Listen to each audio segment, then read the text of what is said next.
from Joe's presentation that you can follow your passion and find a way to make that your career.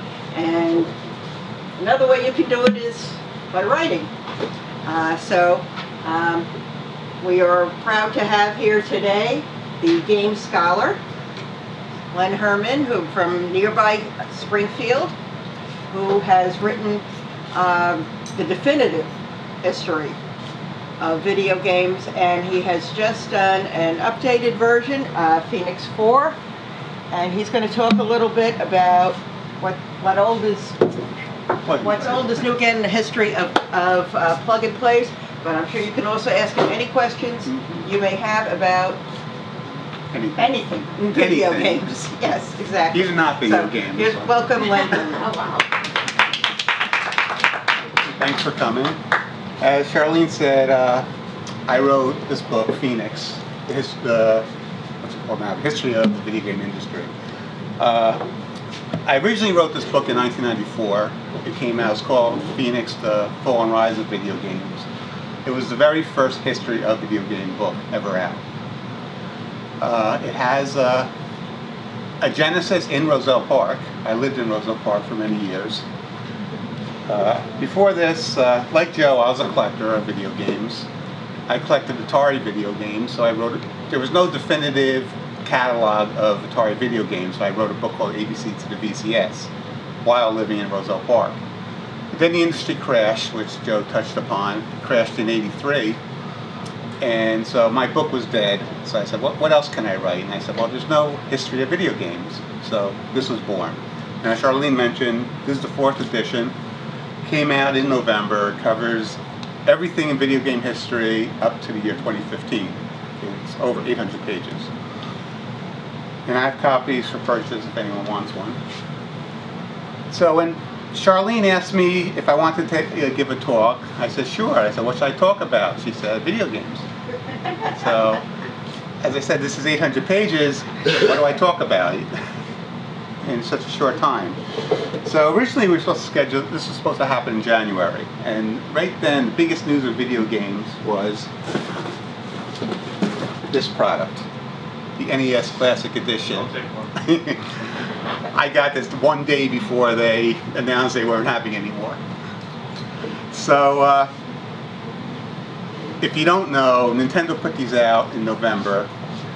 This is what's called a plug and play. Basically, you just plug it into your TV and you play it. It has 30 games built into it. So, as opposed to a console, which a standard console like the PS4 or the Xbox One, you can switch games through either put a different CD in, DVD in, or you can download new games. It's interchangeable, it's programmable. This has 30 games in it, and that's it. So well, we can't understand why this was so popular, why Nintendo couldn't keep up with the demand. And because of that, it's not the first plug and play that ever came out, and that's why I decided, well, let's see a history of what plug and plays are. So here we go. Before you can even discuss plug and plays, you got to talk about consoles. The original video game consoles had games built into them. You couldn't add games. And this, as Joe pointed, is the brown box. This was the very first video game console. It was a prototype.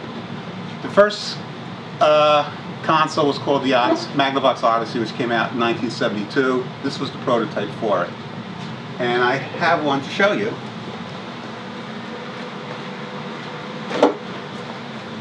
The only way you'll see these is if you go to a museum.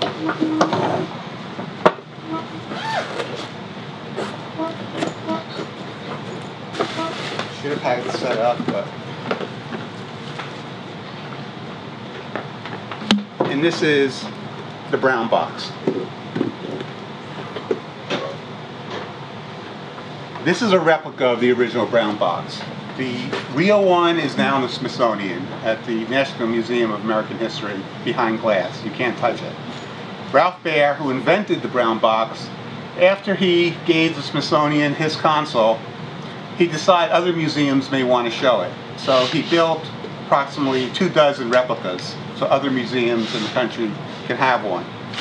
This is the first of the replicas. I think the National Video Game Museum has the newest of the replicas.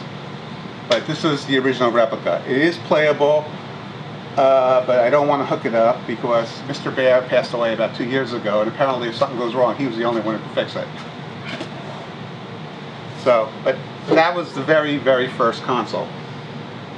And this is what the production model look like. Now, when Ralph designed it, the games were built in. You change the games with these toggle switches. When Magnavox put it out, they got rid of the toggle switches and they came up with these little cards. And you change the games by inserting the cards. But all the games are still built into it. Now here's a later console from 1974, Coleco Telstar. And again, games are built in. There's a toggle switch where you divide between your games. Then in 1976, Fairchild came out with the Video Entertainment System, which is the first programmable game. And what I mean by programmable is, at that point, you can change the games. It had what's called a cartridge. First machine to have a cartridge. The reason it's called a cartridge, and I don't know if any of you remember, these are 8-track cartridges. When back in the 60s and 70s, you want to hear music in the car, this is what they came on. So when they came out with this, they called it a cartridge. It resembles this, and the name cartridge has stuck. Even the Switch now, which uses a little SD card to change games, people still call cartridges. There's a picture of the cartridge again. Then 1977, Atari came out with the Video Computer System, which was probably the most popular of the video games back then. And it outsold Fairchild. They killed the Fairchild. And that was like the standard. Now this came with two controllers, two types of controllers. You had the joysticks and you had the paddle controls. Now, in the beginning, only Atari made games for the 2600. Magnavox came out with a new system called the Odyssey 2. Only Magnavox made games for the Odyssey 2. Intellivision came out with, Mattel came out with the Intellivision. Only they made games for their system. And then in 1980, a company called Activision, which was formed by 4 programmers for Atari, they decided to create their own company and start making games for the Atari 2600. And this is the first, it's called a third-party system when another company developed software for a console. So Activision was the first third-party company for the consoles. There were computer companies, third-party developers made computer games, but never happened in the console world before. So now we'll skip 21 years later to 2001. Toymax, a company called Toymax, came out with this little thing. And this was the very first plug and play. You plug it in and it has 10 Activision cartridge games on it. I wanted to hook it up, I don't know if I can. Instead of having toggle switches, there's a menu. I'm sorry, I have a question. I'm a little ignorant about this. The reason why it's called plug and play is because you literally just plug it into the video and play. Yeah. Oh, wow.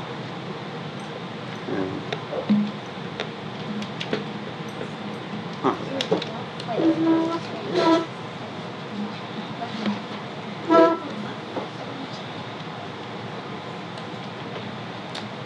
You see, I know what I'm doing with this.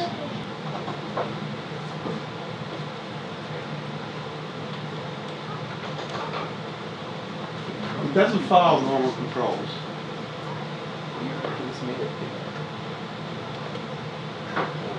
Yeah.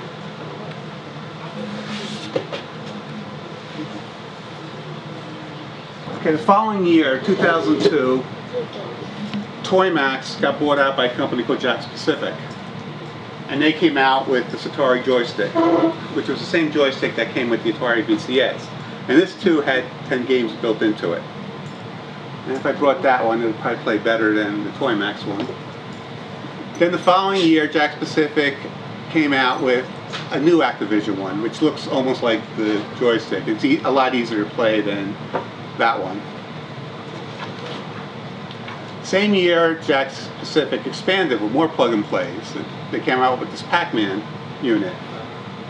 This played arcade games. There's about 5 different games from Namco on here. Then plug-and-plays began to expand. The same year, a company called Technosource came out with this Intellivision system. This has 25 Intellivision games built in. Problem with this is it looks more like a controller from today, not the controller that you played with the Intellivision. And the Intellivision games are very controller intensive. This is what the Intellivision controller looked like. Looked like a telephone keyboard, if anyone knows what that is. And you had these overlays, which told you specifically what each button meant. So of course, this couldn't use any of that. So the way I look at it, it was useless. 2004, Majesco, which was a video game company based in Edison, New Jersey, that just went out of business last year. They came out with these specific plug-and-plays. The one on the left, Arcade Advance, played Konami games, arcade games. The one on the right played Frogger games. And again, like the others, you don't add games to it. It's what's built in. Same year, another company called Radica came out with plug-and-plays. The one on the left was different versions of Space Invaders. The one on the right was different versions of Tetris. And again, these are the units themselves. There's nothing else attached to this. So the Tetris one looks like Tetris blocks. That's all it is with a controller.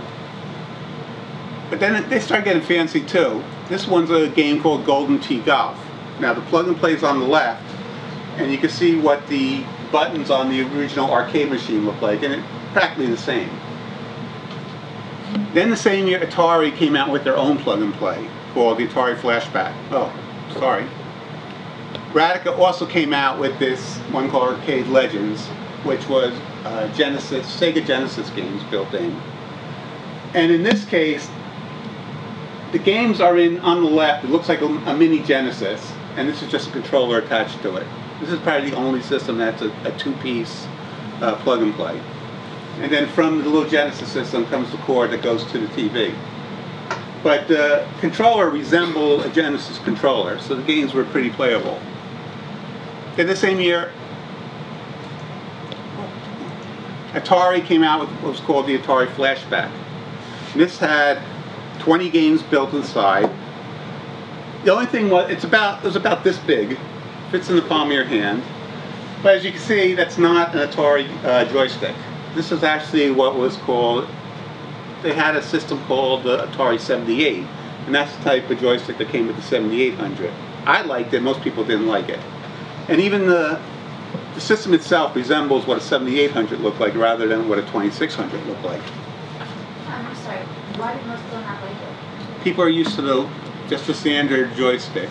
This one is a lot elongated, you hold it different, buttons are on the side rather. People are just used to the other one. I prefer this one. Wasn't there an issue with the joystick, like not centering? Like it wasn't self-centering, or is that another one? Oh, it's 52. Okay, again, this is what the original joystick looked like. It's the plug-and-play version, but that's what the original joystick looked like. As I said before, there are 2 controllers for the Atari VCS 2600. The left was the joysticks, the right was the paddle. Now the trouble with the Flashback, it included some paddle games. Now paddle games could be a driving game, it could be a game like Pong where you use a paddle rather than the joystick. Now the Flashback had paddle games built in, but you had to use a joystick, which made no sense. So then 2004, Jakks Pacific came out with a paddle plug-and-play, which resembled the Atari.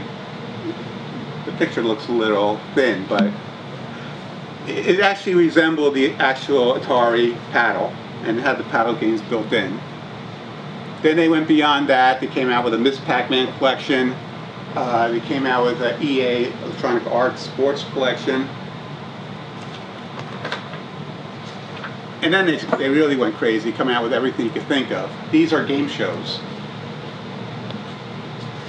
Deal or No Deal, Wheel of Fortune, Jeopardy. and The Price is Right. So the games that were built in here were of those TV shows. Then they went and started licensing properties and building games around that. Now, what this is.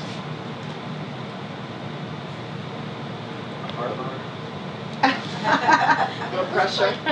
This is called the Mattel-Electronics Football. It came out, I believe, 1978. This is one of the very first handheld games. Now, I'm sure you all know what a 3DS is. But that's a handheld game. You don't play it on TV. Well, back in the 70s, this is what the handhelds looked like. This wasn't the first, it might have been the second one to ever come out. Yes? There was no Game Boy? Game Boy didn't come out until 1989. This is 10 years before that. What do you classify the Switch? It's a hybrid. And this has no screen.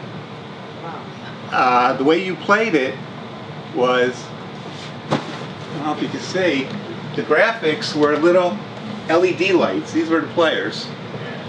And this sold a ton. This was so popular. They came out with a basketball version. They came out with a baseball version. Well, since they make plug and plays out of everything, Mattel decided to make a plug and play out of it. Bigger screen. So in 2004, well, this isn't the screen now. This plugs into the TV, and on your TV you get the little LED characters. Bigger screen. Oh, it's not gonna be players. What? Lines? Like, That's it, yeah. Oh wow. I mean, this is what you would see on the screen. That. 2005, they came out with the first wireless plug and play. Now you don't have to sit on top of the TV to play. You can go across the room and play because the base plugs into the TV.